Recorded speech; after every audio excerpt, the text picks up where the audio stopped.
So I guess now we'll move to Parks and Rec. Well, I don't know. Are you prepared to give us a budget tonight, Mr. Yes. Keller? Yes. I guess I'll we do that now, I guess, and we do that while we're I just want to make a few comments. Yeah, that's fine, yeah.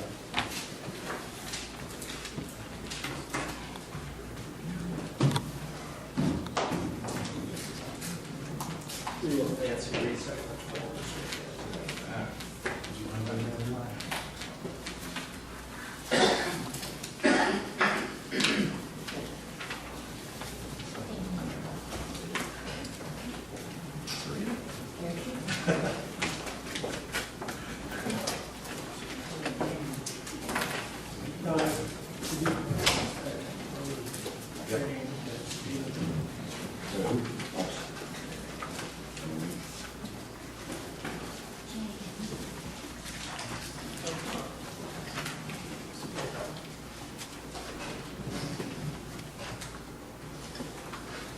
Okay, Mr. Koher, you have the floor. Just a couple minutes of your time here tonight. We do have a lot of work to put into this yet. The general fund, what we have in the certificate for next year, not counting the bills that we're going to carry forward at the end of the year, is almost $17.6 million, and we budgeted up to that. The total of all funds in this budget is $36,013,000. One thing, well, there's a couple things different we're doing with this year's budgeting process. In that we are in a combined benefit health insurance plan with the health committee, and then we have an allocation of $915 per employee, plus we split 50-50, anything over that. We estimated and calculated in a 15% increase in health care premiums, which that 15% increase is split 50-50 with the employees. So each employee this year, instead of figuring out each department, whether they have single coverage or family coverage, we're treating each employee the same because we are on a combined benefit basis allocating $915 to them plus 50% of anything over that. So the total comes out with a 15% increase in our premium this year, $12,300 per employee for the year. So you're going to see some changes, some jumping around there in the health insurance line item in different departments.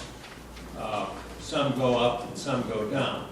For instance, the police department, we have a lot more people on a percentage basis who have family coverage versus single coverage. I think it's 86% of the people insured in the police department have family coverage, while citywide it's 81%. So in effect, their premium should reflect a reduction because we're using $12,300 per employee. If we were using the family deduction on an individual basis, then it would be higher. But the premium may appear to be higher because we have a 15% increase scheduled. That we won't know for sure what that increase will be. We know there's going to be an increase because our experience rate is high. It's over what our premiums were and had been informed. Another item here on page 4 of 14 in the engineering department, there's a grant, Massillon Watershed District grant that we will be receiving that was counted in the certificate of funds available that we have to also recognize as an expense, an expenditure. So the money's going to come in and the money's going to go out. It just runs through the engineer's books here. So that's a wash there.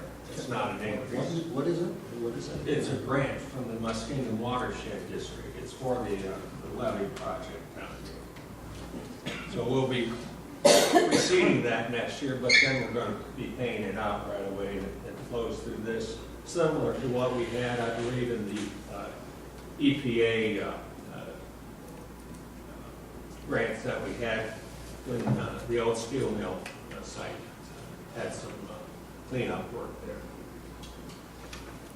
The services and contracts in the engineering department, we increased to cover, help cover some cost of advertising, which would take some burden off the council's budget this year. Back in the Parks and Rec, there you'll see some changes, and I'm just giving you a few highlights here because you know, you're going to be looking at this and you'll have more questions if you don't know these things. On page 10 of 14, the column that's next to the next column to the last there, it says adjusted budget. You see that there? It's towards the top, to the right. Okay, it says adjusted budget. Recently, I think it was last council meeting, we had reduced the certificate for the golf course by $50,000, and that was split among a couple of different line items. I changed those line items to reflect that. Just an FYI, we will be meeting next week too, and taking another look at where we might end up with the golf course too. That doesn't concern next year's budget, only for benchmarking what we spend this year compared to next year. If you have any questions on the expenditures history, I can forward that to you in an email, what we spent in each line item over the last 6 years, which might give you, or at least 3 years, give you an idea of where we have been expenditures-wise. It's a lot of information. It's still not enough money, but it's what we have to work with.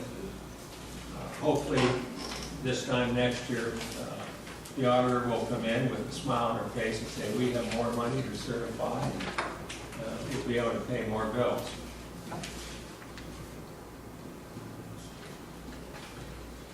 Any questions for Mr. Koher?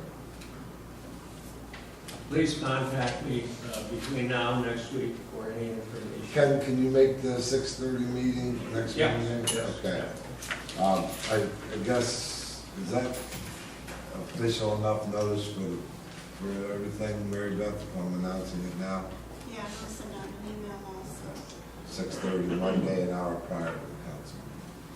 One, one highlight for next year too, at the end of the general fund there, you'll see that we have payments.